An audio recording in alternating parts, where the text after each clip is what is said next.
This week's show will feature 3 sponsored interviews. We get to learn from our wonderful sponsors this week. First up, Mike Gruen, the VP of Engineering and CISO at Cybrary, will discuss the benefits of online, on-demand training for teams. In our second segment, we welcome back Kevin O'Brien, the co-founder and CEO of Gruen, to talk about a massive cyber attack spreading across 68% of organizations. In our final segment, Mike Campfield, VP of Global Security Programs from Extra Hop, will join us for a technical segment on why network detection and response belongs in your security strategy. Stay tuned for all that and more on this episode of Enterprise Security Weekly. This is Security Weekly, for security professionals, by security professionals. Broadcasting live from G-Unit Studios in Rhode Island, it's the show where we talk security vendors and aren't afraid to name names. It's Enterprise Security Weekly. Data protection is a top priority with today's work-from-home workforce. However, current data loss prevention tools inadequately protect data in cloud or SaaS offerings from insider threats. Secure Circle automatically protects data as it leaves SaaS services such as GitHub, AWS, and Salesforce. The protection is transparent to users and works with any application to persistently protect data, even source code. Secure your data with Secure Circle's Zero Trust Data Protection. Begin your 30-day free trial by visiting securityweekly.com/Secure Circle. Can we continue to function without facts? Cybercriminals exploit the absence of facts, harming organizations through the easiest point of entry, email. No company should claim they can stop all phishing attacks. It's about having all the facts in seconds and reducing the time it takes to respond. It's minutes versus hours in the difference between a security incident and a breach. Greathorn. See through the dark. To learn more, go to securityweekly.com/Greathorn. Today's networks are changing fast, and employees, devices, and infrastructures are more distributed than ever. Gigamon Threat Insight is a cloud-native, high-velocity network detection and response solution that's purpose-built to enable you to get in front of this transformation. Learn more at securityweekly.com/Gigamon. Welcome to Enterprise Security Weekly, episode number 205 for November 4th, 2020. I am your host, Paul Asadorian, joined remotely by Mr. Matt Alderman. Matt, welcome. Happy Wednesday, Paul. Happy Wednesday. Yeah, it's a very interesting Wednesday. We're all on the edge of our seats as to what's happening in the world, but that doesn't stop us here at Security Weekly from talking about security and hacking, which is what we do best. So let's do that. But before we do that, actually, a quick announcement. Security Weekly, of course, in partnership with the Cyber Risk Alliance, is excited to present Security Weekly Unlocked, a free event for the community on December 10th, 2020. The inaugural edition, who put that word in there? Inaugural edition of Security Weekly Unlocked is also celebrating our 15-year anniversary and will feature talks from Ron and Cindy Gula, Kevin Finisterre, Vivek Ramachandran, and many more. The agenda is live. You can register and review the agenda at securityweekly.com/unlocked. Matt, you had updates on... I do. Well, I think I put that word in there, first of all. Sorry. Okay. As of this morning, we're at 324 registered, and we haven't sent any emails from Cyber Risk Alliance yet. That's all from the Security Weekly family. Sweet. So far, great turnout. Yes, very excited. There'll be some roundtables, contests. We're doing a challenge coin. So lots of fun stuff. And I'm super excited about the talks. I can't wait. This segment is sponsored by Cybrary. To learn more about Cybrary and specifically Cybrary for teams, visit cybrary.it/solved. Mike Gruen is responsible for software development, data science, information technology, infrastructure, and overall security posture at Cybrary. Mike, welcome to the show today. Well, thank you. Pleasure to be here. Very excited about today's episode. Yes, nice to have you. I wanted to set the stage a bit first, Mike. Actually, before I do that, I want a little bit about your background, because it looks like you have a lot of responsibility at Cybrary, right? They need to give you a raise or something, right? That's impressive. So just a little bit about you and your background and how you came to Cybrary. Yeah, definitely. I'm impressed that you went with the full, all of my responsibilities. But yeah, so I started in 1996 as a software developer. And so most of my career has been doing software engineering. I've always found myself... Now wait, 96, you were probably Java? Yeah, absolutely. I started doing C, Yep. C CGIs, and was learning Java. We were building when you could sell web forum software for lots and lots Right. of money. There you go. That's where I was at a company called at the time Proxima. They went IPO as Proxicom, pretty big IPO at the day. And so we were doing Java development. And I always found, even through the course of my career, then from there I went on to a small boutique firm doing professional services, and then various government contracting, both on site and for larger organizations contracting to the government. I found myself always in this role between the software developers, sort of the IT staff, the infrastructure people, and security, and I always was just in that nexus of all of that, being the liaison between the software developers and making sure that what we're doing can actually get deployed. The very first thing I ever did was write install software, so understanding how to deploy onto a Solaris box and all of that. So that's sort of how I ended up, and then my career sort of progressed from there. I'd say my first real security, what really got me turned into security more and more was I was working at a company called VIPS that was doing worked on the retiree drug subsidy program, RDS. It was sort of the Obamacare of its day. Congress had a lot of interest in it, and it was one of those projects that was very just high profile, high risk, high stress. And we had a company in New York that was running our data center, and so I started working with them, being the liaison between the software development that was happening in Baltimore and the deployment up in New York, and started working very closely with their security team. And then ended up, we had a third party come in and do pen testing, and my responsibility was sort of to shadow them and understand the role, what they were doing, what their findings were, and be able to communicate that back to the team in order to address them. And that right there was that moment, shadowing that person. And they were awesome. They really showed me the tools and techniques that they used, which for me was just a great learning opportunity. And that's really what started my career more towards security. And then from there, I continued to do software development, ended up at a company called Red Owl that was in Baltimore. They got acquired by ForcePoint, but we were doing user behavioral analytics. So it was a cybersecurity product, monitoring and inside risk, inside threat, and had the same role there that I have here at Cybrary, which was head of software development, VP of engineering, and then security and IT and infrastructure and the rest of it. So then the opportunity presented itself to come here to Cybrary and sort of do it all over again. And I jumped at the chance. It was a great company, great people. The founders, super transparent.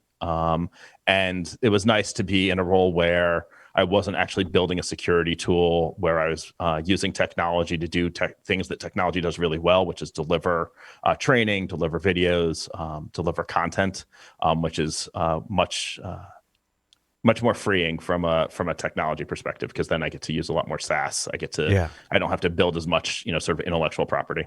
Yeah, agreed. Matt. So, Mike, given your background in the role you're in, you are DevSecOps, right? I mean, because you're playing pretty much all those roles. Yeah. Yes.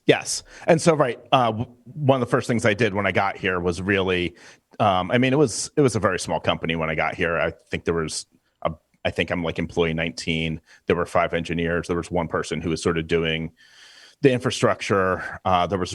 We had IT contract and stuff like that. But yeah, that was one of the very first things I did, was really to bring it all together. DevSecOps is something I fell in love with at AWS reInvent a few years ago. They'd sort of coined the phrase, and big proponent of it. When we were talking, and I want to phrase this, I don't want to spend too much time kind of explaining my theory and all this stuff, right? But when I've held jobs where I was involved in choosing the security solutions and developing the security programs, I put 3 kind of buckets or phases, and they can come in different order, that I think most of us go through when we're looking to solve a problem in cybersecurity. And the first thing I would do would be to go to maybe an analyst firm, some third party company that was evaluating security solutions specifically. I would also maybe do some vendor demos. I would basically collect some intelligence about security solutions that could potentially solve my problem.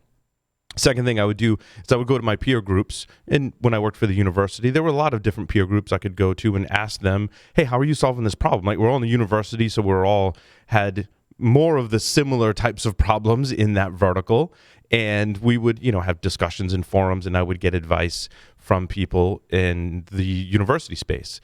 And then once we chose a direction and we had a project that was defined, I said, well, I may need to go increase my knowledge in certain areas. That could be directly with the product. That could be in adjacent technology. For example, I was involved in deploying new wireless network for the entire 144-acre campus. And so I went and took wireless security training to understand that. And I think that's really where I see Cybrary fitting very nicely in this kind of trifecta that I'm on, is that you collect that business intelligence, you go to peer groups, and then you need some kind of training to round it out, right? And maybe others on your team need training. And I think that's where Cybrary today plays very well and overcomes some of the, I was leaving the office, maybe going somewhere for 6 days and doing training and coming back. And maybe others on my team were doing the same thing, which was disruptive. So Mike, I wanted to kind of turn over to you to talk about how you provide training for teams today that overcome some of those traditional, challenges and kind of pros and cons with more traditional style training. Yeah, absolutely. I tend to agree. I have the same sort of methodology, although I might swap my peer group, go to them first for some recommendations. But yeah, sure. And so where something like Cybrary plays a role, right? You can come in, you can get access to the training. You don't have to leave and go, as you said, travel really far or take time off work. You can fit it into your day. It's on-demand training. You can do different modules, especially if you're in more of a team lead role or you can sort of skip around a little bit and get a feel for, this training looks like it's very relevant to what we're doing, or maybe it's a little less relevant and maybe this other one. So you can do all of that. And I think, the founders, their background is in brick and mortar. They had started there and they sort of saw the downsides to the traditional leave and go someplace to take training. It takes you away from your job for some period of time. You're not, you're really sort of dedicated there. I think one of the other things is you're in a learning environment, then you come back from that learning environment, and now you have to apply what you learned. Whereas when you can do more on demand and you can do it on your schedule, you can learn, you can then apply it right there and still have access to all of the materials. You're not going back through notes and notes and notes to try and remember what it was that you learned, or, oh man, I really wish I'd asked that question then. Right. It's a great point. I would get back from training and go like all excited. Oh, I want to go apply this stuff. And I'm like, wait, I got to go back through my notes, figure out how I apply this, and basically retrace my steps, so to speak. The other thing too is when you get back from training, yes, you're excited about what you learned, but now you've got to make up for lost time, not being in the office. You can unbury yourself from email. And we try our hardest when we're away at a conference or training to do that, but there's inevitably some work you have to catch up on when you get back. Then I think the third challenge is I would learn a whole bunch of cool stuff, and I wanted to share that with my team. And so the other thing I had to do, so I had new initiatives that I wanted to embark on. I had some catching up to do from being out of the office. And the third thing I had to do was schedule meetings with my various team members to transfer what I just learned to them, right? And that was part of and I really strongly encourage whatever training you do that you do that in some capacity. I think it underscores the value of training. But that particular challenge of having to spend the time and train your team as well as to what you just learned, I think is a great use case for something like Cybrary for teams, because now maybe I can flag certain modules and we can all be going through training together without being out of the office, eliminating that need for me having to train my team. Absolutely. And I think one of the things I know when I got back from training, there was always this, do I schedule a meeting with everybody and go over everything that I learned, knowing that not everything is relevant, but it's certainly much more efficient for me and my time to sort of do a 1.5 hour or 2 hour session or whatever it's going to be with everybody? Or do I try and tailor it to each group and then, or each individual, and then that's taking up even more of my time, but maybe it's using their time more efficiently. So there's all of those aspects as well, which is, again, when you're doing as you pointed out, like you can flag modules or take, with Cybrary, we can create assignments, and you can create groups, and you can say, hey, this particular subject is relevant to this group. I can just assign it. I went through it. I know what's important there, and I know it's going to be relevant to them. And so you can sort of do all of that, and then they can just take the exact same training. It really does make things a lot more efficient for your own time as well.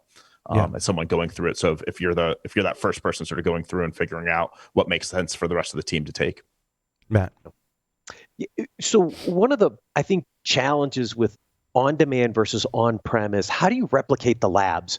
How do you replicate some of that hands-on in the online experience? How have you solved some of those challenges? Because, sometimes you need the physical gear to be able to touch this. How do you recreate those labs in a virtual and learning environment?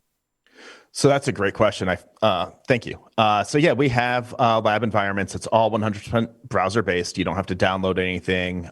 We do all of the delivery right there through the browser, provided that you're running, a modern browser, IE 11, not really a modern browser, but we won't get into that. But yeah, so we can definitely deliver that. And one of the cool things about Cybrary is it's a platform. We partner with a lot of third-party vendors to find and provide those lab environments to our users. So these aren't all labs that we're creating. In fact, to date, we haven't created any of the labs that are currently available. We're going through that process now of being able to create our own custom labs and have just a more integrated learning experience.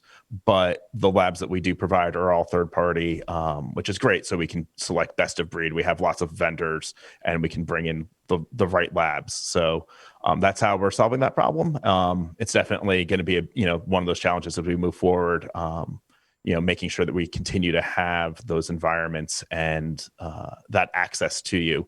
But it's very convenient. It's very easy. It works really well. It's amazing how much you can do through a browser these days. Yeah. When I think back to 96. Well, and I think that traditional training in the past, at least I attended many years ago, you would get a CD or DVD with some VMs on it, and that was your lab. And there's still people doing that today for various reasons, but a couple of problems with that. One, I got to be able to load that on my laptop, which could be problematic. The other thing too is when I get back to the office and I want to go practice those labs, that VM's not going to be updated. Now I may get access to an updated copy of the VM, then I have to download that one and install that one. What I really like about the online lab experience within the browser is that the labs can be updated, and I don't have to do anything as the end user, and they're all already updated. Similar to the courseware as well. You would get physical books, or that courseware could become out of date. It's a lot of work to keep that courseware up to date, whereas if it's in an online platform, I think it can be more easily updated and shared with students. Absolutely. And one of the things I know when I used to do, I remember back, I took training. They did it on-prem. They had a whole lab, like a whole training center there at the company. And that every day they would, wipe all the machines, redeploy, just start clean slate. And a couple of days after the training was done, I was like, oh, I really want to go back and do something. And it was no longer available. They had moved on, and there was there was different training happening in that class now, or in that classroom. And so there was really no way for me to access that. They wouldn't allow us to deploy those VMs onto our local machines. So that would, I sort of missed my window of opportunity. And I think that's another one, especially for larger organizations. You might not be able to, as you said, you might not be able to even get access to it anymore on your computer once you get back to the office. Right. How do you account for some of the collaboration, right? One of the beautiful things about going to on-site training is the dialogue. You can ask questions with the instructors. You've got other folks around. There is communication. There's collaboration. How do you replicate that kind of experience as well? How do people ask questions and get some of the answers and have that collaboration in the Cybrary platform? So yeah, that's definitely one of the challenges we're focusing in on on the team side. So on the individual side, on the individual learning side, we do have a Slack community where people can go and talk and ask questions, and we have mentors in there and course creators and instructors and other cybersecurity professionals. And it's a very collaborative space.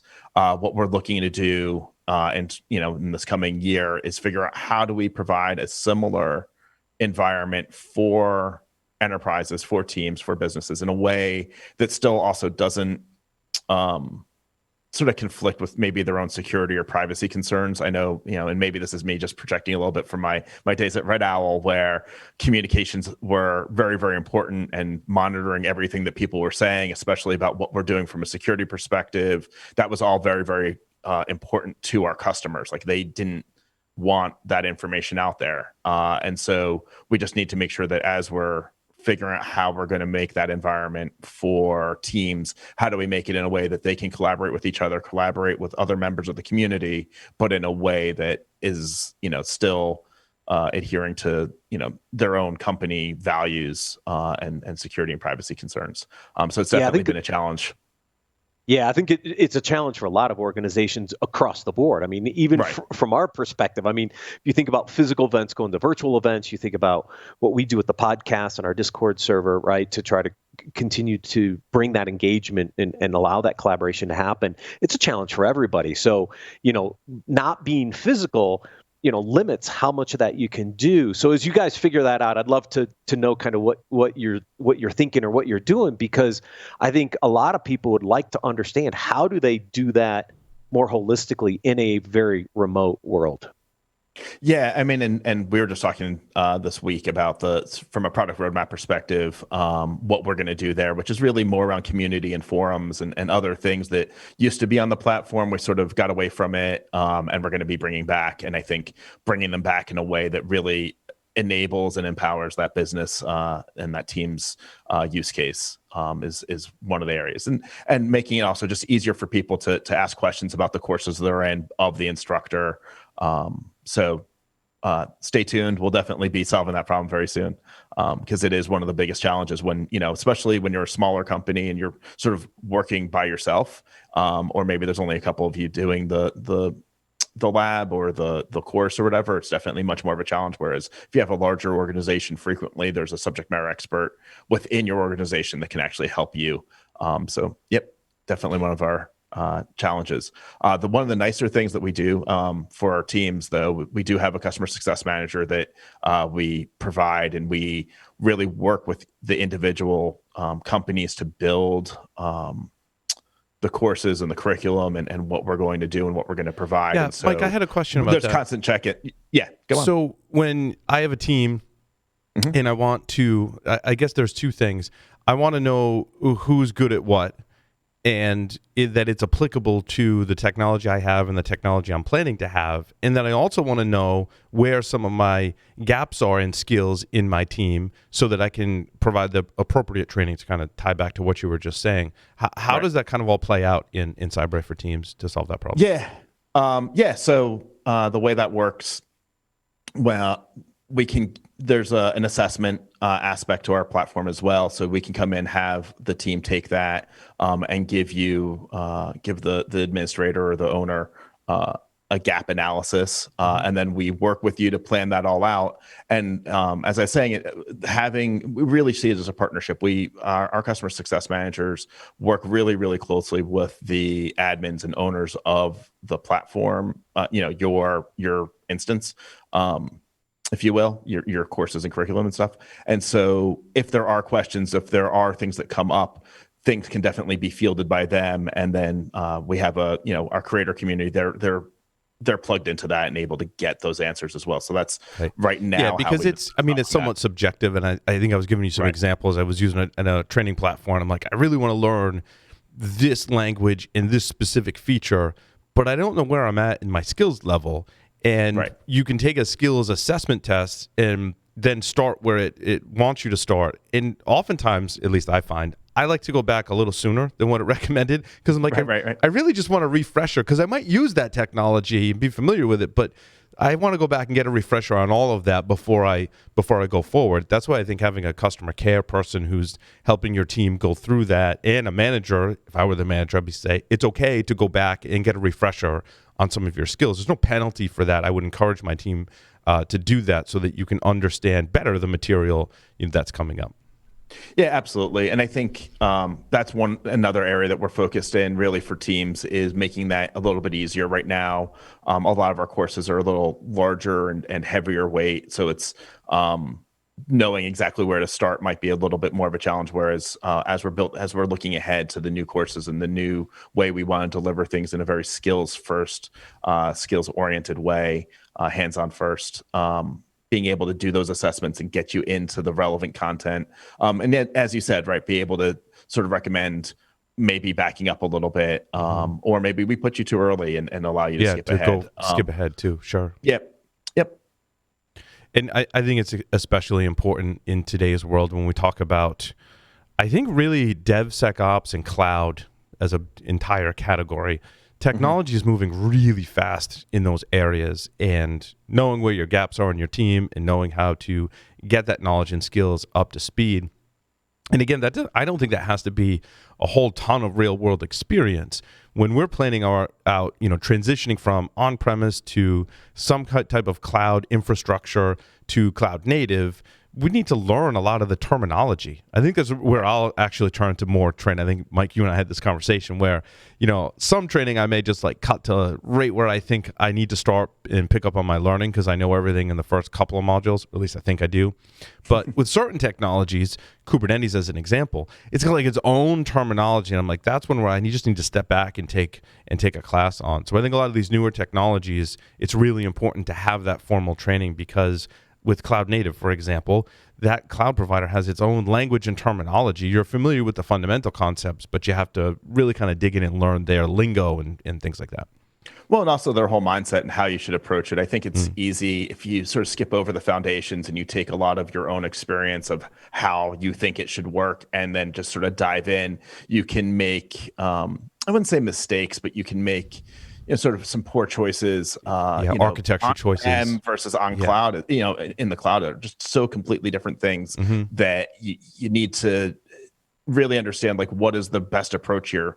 If you're going serverless, that has a completely different mindset, right, that you want to apply from a security perspective than if you're talking about an actual like server that's going to be, running for months at a time and things like that. So you definitely want to have that foundation. And I think something like Cybrary can really help get you up to speed quickly with what to know and how people are using it and make sure that you're pointed in the right direction. Yeah, no, that's great. And for our listeners that want to learn more, you can visit cybrary.it/solved for more information, get a demo, work with the Cybrary team to get some customized training for your teams and all the wonderful things we talked about. Mike, thank you so much for appearing on Enterprise Security Weekly today. Thank you so much for having me. I had a great time. With that, we'll take a short break. Come up, stay tuned. Kevin O'Brien from Great Horn coming up next.